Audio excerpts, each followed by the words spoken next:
Hi there, this is the Module 8 video. So in this module, we're really going to get into statistical inference. At this point, we've kind of been building up to it. We've alluded to the fact that we want to use the information in the statistic to learn about the parameter. And in this module, we're finally going to get to do that.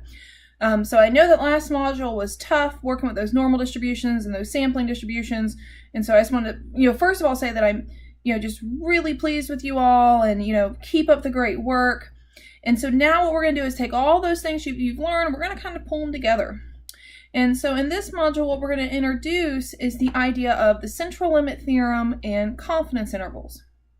The reason these are so important is that confidence intervals give us a way to take the information in the statistic to give a reasonable range of values for the parameter. And remember, our whole goal is to learn about that parameter, and that's why it's so important to distinguish the difference between the statistic and the parameter. So we're going to learn how to build confidence intervals.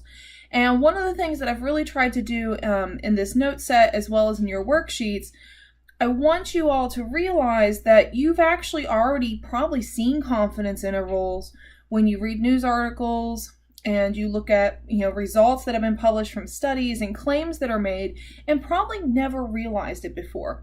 And so a lot of people, what happens is they'll read a news article and it'll give some kind of result and it'll say, oh, well, 77% of people feel this way. And then buried somewhere deep within that article, they'll mention the margin of error. And most people kind of skip over that because they're like, oh, I don't know what that means. Well, it ends up that the margin of error is very, very important because what it does is it quantifies your uncertainty in the statistic. In other words, how good is that 77%? And unfortunately, that's the part that people overlook the most. So as you go through these examples and you start learning about confidence intervals and margin of error, keep these things in mind. You probably have already seen these in your everyday life and kind of overlooked them because you didn't know what they were or why they're important. And again, the reason these things are important is because they give us a way of assessing how good is our statistic, how much information does it actually have, how much error should we place around it. And so as always, if you have any questions, please use that general discussion board. I'm happy to answer any questions that you have, and I hope you all have a great week.